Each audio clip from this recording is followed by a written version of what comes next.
I told him Derek was like a brother to me, and then my boyfriend walked in on that brother with his tongue down my throat and his hand up my shirt. Every girl has that one guy friend that makes her boyfriend nervous. Mine was Derek. Known him since middle school, back when he was a skinny kid with braces who ate lunch alone. Now he's 6'2" with sleeves of tattoos and a job at the firehouse that makes women stupid. He's literally like my brother, I told Mason for the 100th time. We were having the Derek fight again, same one we'd been having for 2 years.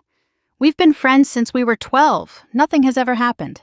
Brothers don't look at their sisters like that. Like what? Like he's waiting for me to fuck up so he can swoop in. That's paranoid as hell. Is it though? Mason worked construction, had since high school. Good with his hands, shit with his words. When he got jealous, he got quiet. And he'd been real quiet lately. The thing about Derek was he'd always been there. Through my parents' divorce, through bad boyfriends, through that time I got fired from Subway for telling a customer to fuck off. He was my constant, my safety net, my best friend who happened to have a dick. You text him more than you text me, Mason pointed out, scrolling through his phone. Look at this, 50 messages yesterday. We were planning Becca's birthday party. Till 2 a.m.? We got sidetracked talking about other stuff. What stuff? Just stuff. Work drama. His mom's chemo. Normal friend shit. Mason set down his phone, looked at me with those brown eyes that used to make me melt. Would you be cool if I had a female friend I texted till 2 a.m.? If you'd known her since middle school, yeah. Bullshit. He was right. I'd lose my fucking mind. But that was different. Mason had cheated before, just once, years ago, drunk mistake with some bartender. We'd worked through it, but the trust was still cracked. I'd never given him reason to doubt me. Except maybe I had. Maybe letting Derek crash on our couch when he was too drunk to drive was a reason. Maybe going to lunch with him every Wednesday was a reason. Maybe the way I lit up when his name popped up on my phone was a reason. I'll back off, I said, not meaning it. If it bothers you that much. Don't do it for me. Do it because it's weird, Jess. The whole thing is weird. But it wasn't weird. Not to me. Derek had seen me at my worst. Puking from food poisoning, crying over my dad. That whole month I didn't shower after my miscarriage. He wasn't trying to fuck me. He was just there. You know what? I grabbed my keys. I'm done defending my friendship. You either trust me or you don't. Where are you going? Out. Maybe to Derek's. Since apparently I'm fucking him anyway. Jess. I slammed the door on whatever he was gonna say. Drove straight to Derek's apartment, fuming. He answered in basketball shorts and nothing else, fresh from the shower. Mason being a dick again? How'd you know? You got that look? Come on. This was our routine. Fight with Mason, vent to Derek, go home when I cooled off. Derek would listen, tell me I deserved better, pour me wine from the good bottle he kept for emergencies, which was basically every time Mason and I fought, so like once a week. He thinks you want to fuck me, I said, 3 wines deep. All guys want to fuck you, Jess. You're hot. Shut up. I'm serious. Mason's not wrong to be worried, just wrong about me. Exactly. You get it. We're past that. Way past that. Like, if you were gonna make a move, you would have done it years ago. Right.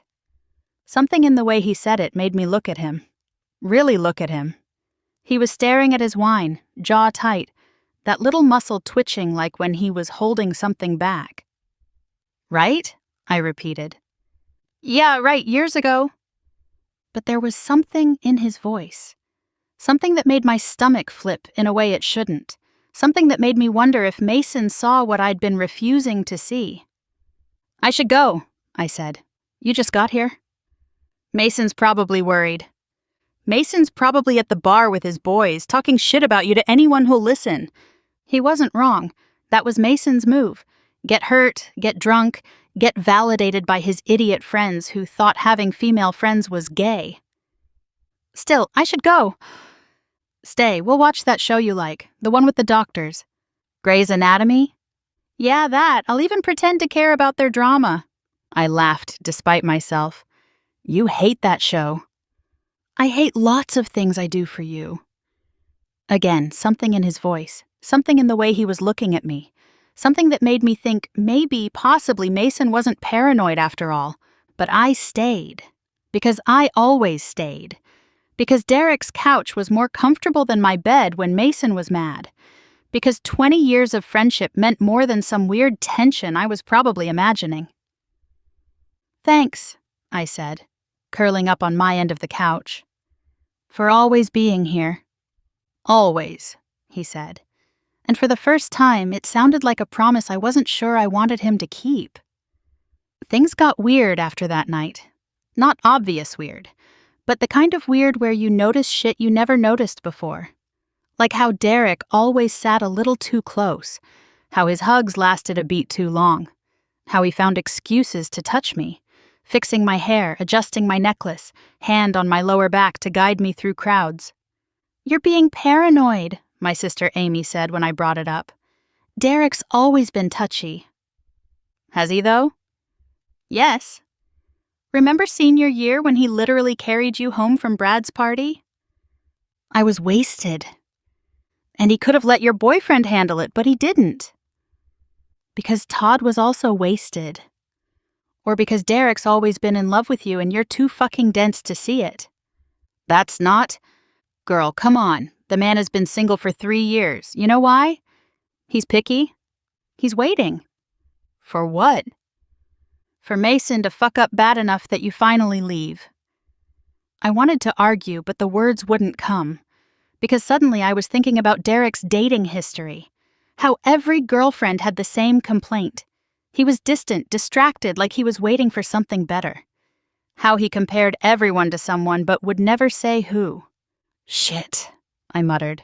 Yeah, shit. I tried to create distance. Canceled a few Wednesday lunches, took longer to respond to texts, told him I was busy when he wanted to hang out. Mason noticed immediately.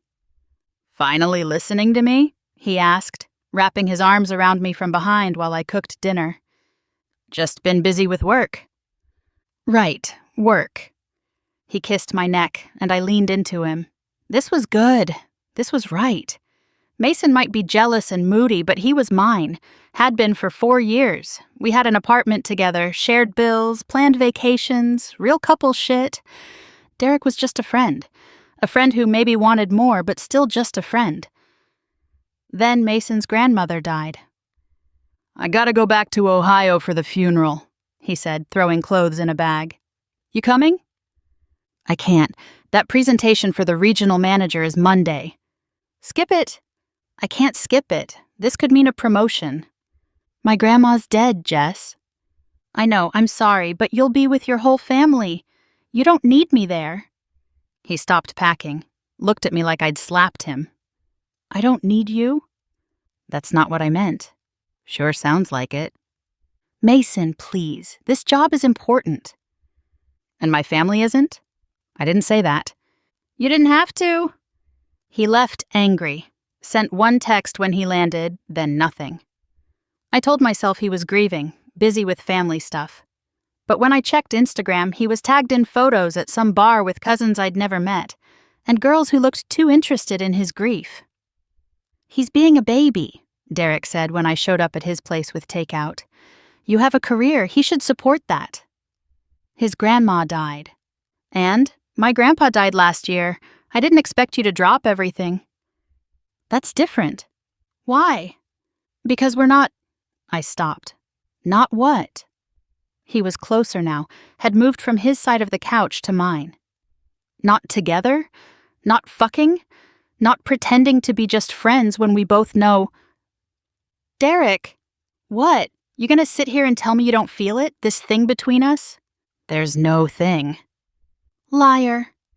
I have a boyfriend. Who's in Ohio? Probably balls deep in some hometown ex while you're here playing pretend. Mason wouldn't... He already did, with that bartender. You think grief and Jack Daniels won't make him do it again? Stop. Why? 'Cause the truth hurts? 'Cause you know I'm right? Because you're supposed to be my friend. I am your friend.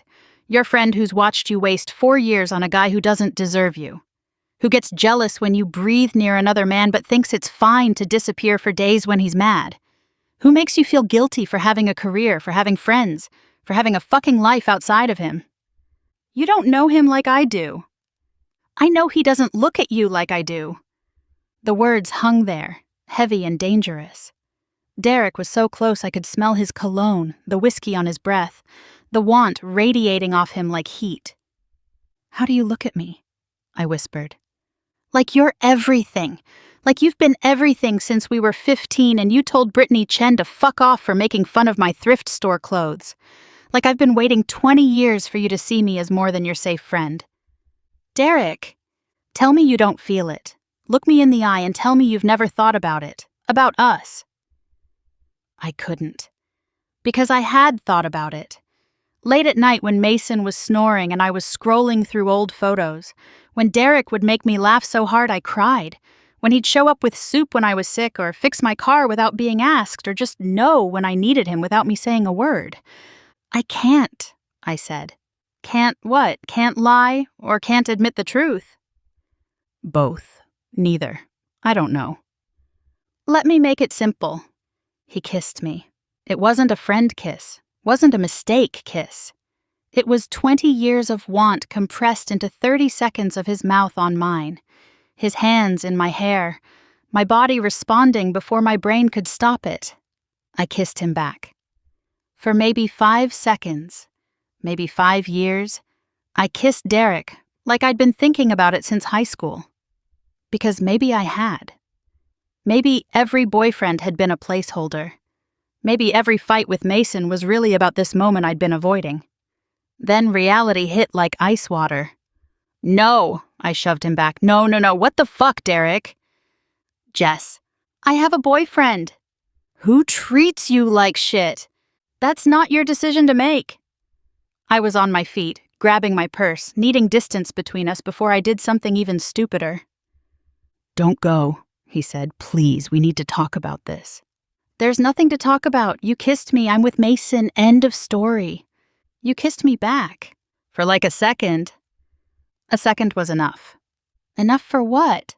To know I'm not crazy. To know you feel it too. I don't feel shit, I lied. I'm drunk and emotional and you took advantage. Bullshit. I've seen you drunk. You're barely buzzed and I didn't take advantage of anything. I took a chance I should have taken years ago. Well, you picked a shitty time. When would have been a good time? When you were with Brad? With Marcus? With Todd? You've had a boyfriend since we were 16, Jess. There's never been a good time. Maybe that should have told you something. It did. It told me you were scared of being alone, scared of admitting what we could be. We could be nothing. We are nothing. Right. That's why you're shaking. That's why you can't look at me. That's why you're running away instead of staying to prove me wrong. I didn't have an answer for that. Couldn't explain the shaking or the running or the way my lips still tingled. So I did what I do best. I bolted. Ran out of his apartment like it was on fire, drove home with tears streaming down my face. The apartment was dark, empty. Mason, still in Ohio, probably not thinking about me at all. I sat on our bed, his side still smelling like his cologne, and tried to make sense of what just happened. Derek kissed me. My best friend of 20 years kissed me, and I kissed him back. And it felt... My phone rang. Mason. Hey, babe, I answered, voice fake steady. Don't hey, babe me. What the fuck, Jess? What? Derek called me. My blood went cold. He what? Called me, crying like a little bitch. Said he kissed you and you ran out and he's sorry and he fucked everything up. Mason? Is it true? It's not what you think. Is it true? Yes, but I'm coming home. Mason, wait, let me explain. Explain what? That I was right? That your brother has been waiting to make his move? That you went running to him the second I left town? That's not what happened. Then what happened? Tell me exactly what happened. We were talking, and he said things. about having feelings, and then he kissed me. And? And what? Did you kiss him back? The silence was my answer. Fucking knew it, Mason said. I fucking knew it. Everyone called me paranoid, jealous, controlling, but I knew. It didn't mean anything. Everything means something, Jess. You don't just accidentally kiss someone back. I was shocked. You were interested. Part of you wanted it, or you would have slapped him, not kissed him. Mason, please come home. We can talk about this. I am coming home to pack my shit. Don't do this. Please. It was one kiss, one stupid moment. How many other stupid moments have there been? How many times have you wanted to kiss him? How many times have you thought about it while you were with me? Never. Liar. You're a fucking liar, Jess. And I'm done.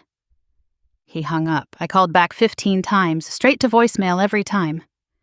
Derek texted, I'm sorry, I panicked. I thought if I told him first, explained it was my fault, he'd forgive you.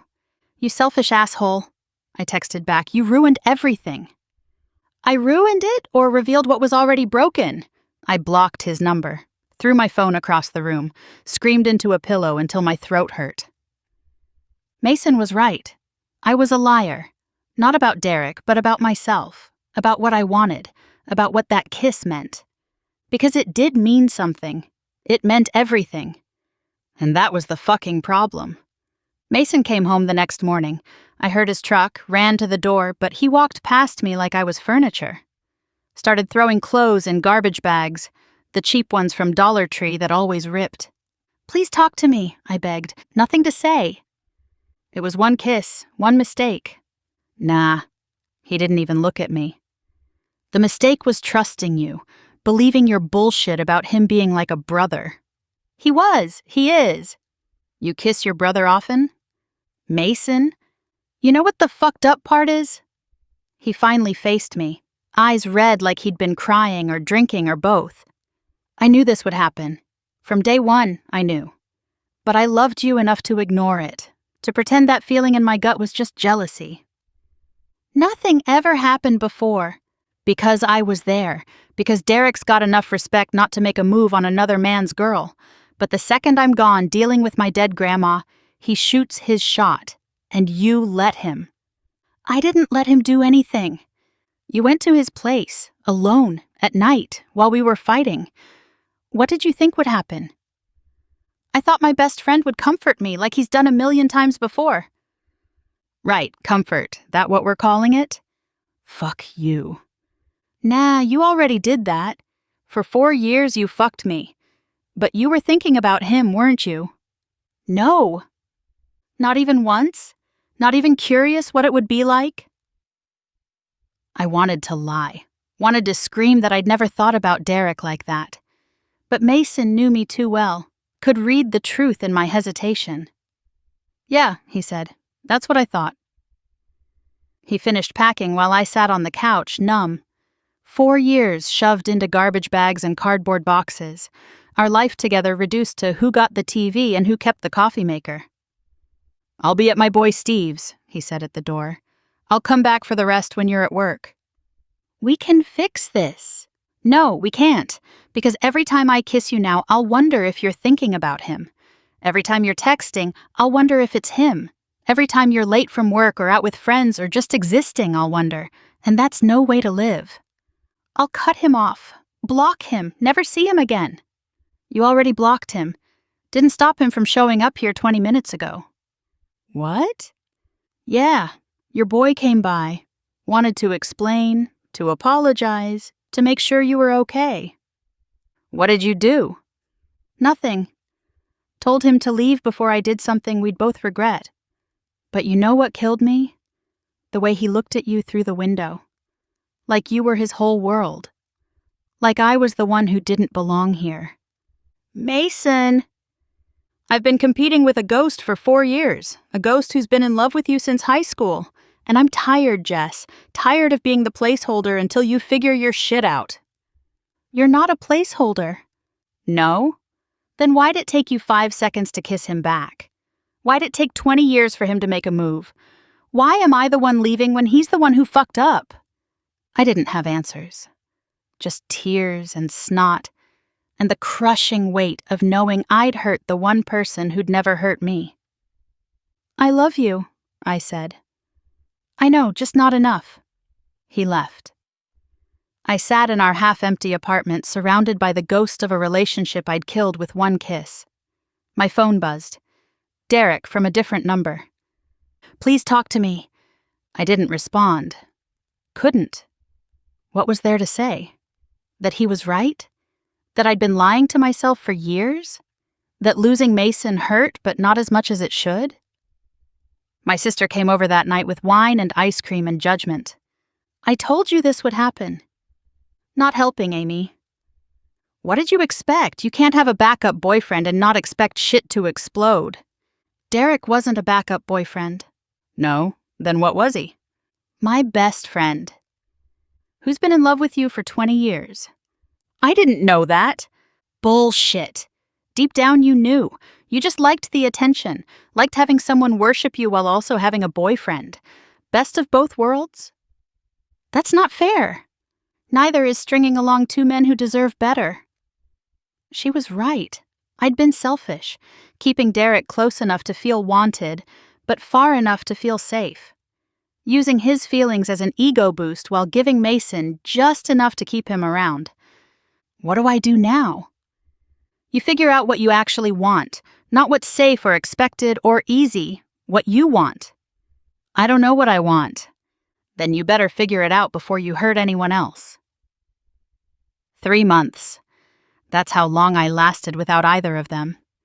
3 months of living alone for the first time ever, learning who I was when I wasn't someone's girlfriend or someone's best friend. Turns out I was kind of a mess. Without Mason's structure, I ate cereal for dinner and stayed up till 4 a.m. Without Derek's constant texts, I realized how much of my day had been spent talking to him. I was lonely but also free. Heartbroken but also relieved. "You look good," Mason said when we met to exchange the last of our stuff. He did too. Haircut, new clothes, that post-breakup glow men get when they start taking care of themselves. "Thanks, you too. Been hitting the gym. Steve's got me on this whole routine." "That's great." We stood in the Walmart parking lot. Two people who used to share everything now struggling with small talk. "I'm seeing someone," he said. "Thought you should know." "Oh, that's fast." "It's been 3 months." "Right. She's nice, simple, no male best friends. Mason. I'm not trying to be a dick. Just, she's easy, you know? No complications, no wondering, no competing with ghosts." "I'm glad you're happy." "I'm getting there." He loaded the last box into his truck. "What about you? You and Derek figure your shit out?" "There is no me and Derek." "Seriously?" "I haven't talked to him since that night." "Bullshit." "I'm serious. He's texted, called, showed up at my work. I ignore it all." "Why?"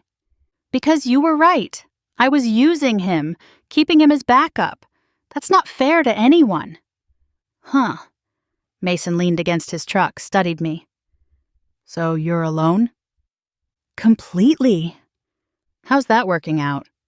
"It sucks, but I think I needed to suck for a while. Figure out who I am without a man defining me." "Deep." "Fuck off!" He laughed, and for a second it was like before. Easy, comfortable. Then reality crept back in. "I should go," he said. "Yeah." "Take care, Jess." "You too." I watched him drive away. This good man I'd loved, but not enough. In another life, maybe we could have made it. If Derek hadn't existed. If I'd been satisfied with safe. If Mason had been enough. But he wasn't, and pretending otherwise had hurt us both. That night, I unblocked Derek's number, stared at our last conversation from 3 months ago. His apologies, my silence. 20 years of friendship reduced to one-sided blue bubbles. "I miss you," I typed. Deleted it. Typed it again. Deleted. Finally, "You were right." 3 dots appeared immediately, like he'd been waiting. "About?" "Everything. Mason, us, me being scared." "And now?" Now I'm alone. And I hate it, but I think I need it. For how long? I don't know. Until I figure out who I am without you. Without anyone. I've been in love with you for 20 years, Jess. I can wait a little longer. What if I'm never ready? What if I figure out I don't want you that way? Then at least we'll know. No more wondering, no more what ifs. I hurt you. We hurt each other. I hurt Mason. Mason hurt himself the day he decided to compete with me instead of trusting you. That's not fair. Neither was asking him to be okay with us. Neither was me waiting 20 years to make a move. Neither was you pretending feelings didn't exist. None of this is fair. He was right. Love wasn't fair, wasn't clean, wasn't easy. It was messy and complicated, and sometimes you hurt good people for confusing reasons. I need time, I said. I know. I might decide we're better as friends. I know. I might fall in love with someone else. You might. This might all be for nothing. Or it might be for everything. We didn't text again after that. But I knew he was there, waiting. And I knew Mason was out there, moving on. And I knew I was here, alone, trying to figure out which path led to happiness and which led to more regret. 6 months later, I ran into Derek at Target. Because of course it was Target, where all life's big moments happen between the shampoo aisle and the dollar section. Hey, he said, holding a basket full of protein powder and sadness. Hey! You look good. I look tired. Good, tired, like you've been living instead of existing. Something like that. We stood there, two people with too much history and not enough present. He looked the same, but different. Older, sadder, still beautiful in that dangerous way that had ruined my life. Coffee? He asked. Just to catch up. As friends. I don't know if we can be just friends. Only one way to find out. I thought about Mason, happy with his simple girl, thought about 20 years of friendship, thought about that kiss that destroyed everything and revealed everything. One coffee, I said. But I'm buying, and if you try to kiss me, I'm throwing it in your face. Deal. We walked to the Starbucks in Target, ordered overpriced drinks, sat at a sticky table like strangers, talked about safe things, work, family, the weather, avoided the minefield of us. This is weird, I finally said. Yeah. I miss you.